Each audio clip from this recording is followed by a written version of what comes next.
ভাইয়া তেলাপিয়া, যে তেলাপিয়াটা নিচ্ছে আমাকে 200 টাকা, ওই 240 টাকা এখন। এই অদূর কাণ্ড কারণে এই বর্তমানে যে অবস্থা, গরিবের বাঁচার মতো কষ্ট, বাঁচার মতন সাধ্য নেই এখন বর্তমানে যে গরিবের অবস্থা। যে তেলাপিয়া ছিল 200 টাকা, এই তেলাপিয়া 240 টাকায় কেনা লাগতে আছে আমাদের, 240 টাকা 250 টাকায়, বুঝছেন? এই অবস্থা আমাদের। প্রচুর কাঁচামরিচ কেজি 300 টাকা কেজি, খাওয়ার কোনো খাদ্য ই নাই, উপায় নাই। বেগুন 100 টাকা, 120 টাকা বেগুন। পটল 80 টাকা কেজি। কচুর ছড়ি কিনতাম 80 টাকা 60 টাকা কেজি, এই কচুর 100 টাকা, 120 টাকা। গরিব খাওয়ার মতো কায়দা আছে এখানে? গরিবের উপায় নাই এখানে। এখন বর্তমান যে সরকার কিছু না দেয় গরিবের দিকে, তা উপায় নাই গরিবের বাঁচার মতন। সরকার দেখতে হবে, বুঝছেন? গরিবের কোনো মূল্যই নাই দেশে, আর গরিবের খাওয়ানোর মতো সাধ্য নাই যে মালসানা কিনা। সীমিত আয় আমাদের, সীমিত আয় 400 টাকা 500 টাকা হাজিরা আমাদের। কোনদিন কাজ হয়, কোনদিন হয় না। এই যে না বর্তমানে আন্দোলন গেছে, আমাকে তো 4-5 দিন বন্ধ। আমরা কেমনে চলবো? আমার তো ফ্যামিলি আছে, আমার 3টা মেয়ে, ছেলে নাই। আর কি কমু, কারণ আপনার বুঝে দেখেন না এই অবস্থা, কেমনে খাইতে পারি আমরা, কেমনে চলতে পারি। অসুবিধা আমাদের ইয়াতে আপনার দোকান বন্ধ ছিল, আবার আজকে 2 দিন ধরে, গতকালও 10টার পরের থেকে 5টা পর্যন্ত ছিল খোলা। আজকে তো মোটামুটি এখন পর্যন্ত খোলাই আছে। আর কিছু কিছু জিনিসপত্রের দাম অনেক বেড়ে গেছে। পেঁয়াজ, আলু, ডিম, চাউল, এই সমস্ত কাঁচামালগুলো অনেক দাম বাড়তি। ডিম আগে আমরা 50 টাকা বিক্রি করতাম, এখন এই যে ইয়াতে আমরা 60 টাকা 55 টাকা ডিম বিক্রি করতে হয়।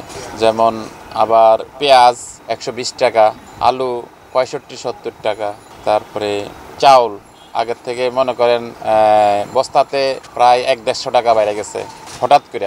এখন অবশ্য মার্কেট কীরকম জানি না, এই পরিস্থিতি এখন পর্যন্ত আছে আর কি। মানুষ ভয়ে আসতো না, অফিস আদালত বন্ধ, বাসা বাড়িতে থাকতো বেশিরভাগ মানুষ। ক্রেতার সমস্যা, এদিকে আসলে হয়তো পুলিশের ভয়ে আসে নাই, আর্মির ভয়ে আসে নাই, এরকম আর কি। তেলাপিয়া 240, পাঙ্গাস হলো 220, আর চিংড়ি মাছ হলো 850, শিং মাছ হলো 450 টাকা, মাগুর মাছ আছে 650, 220। একটু দাম বাড়তি, সাপ্লাই কম আর কি, গাড়ির সমস্যা, জামজট রাস্তা, এই কারণে। আমরা মাছ আনি আবদুল্লাপুর থেকে আনি, মেরুল থেকে আনি, বাড্ডা থেকে আনি।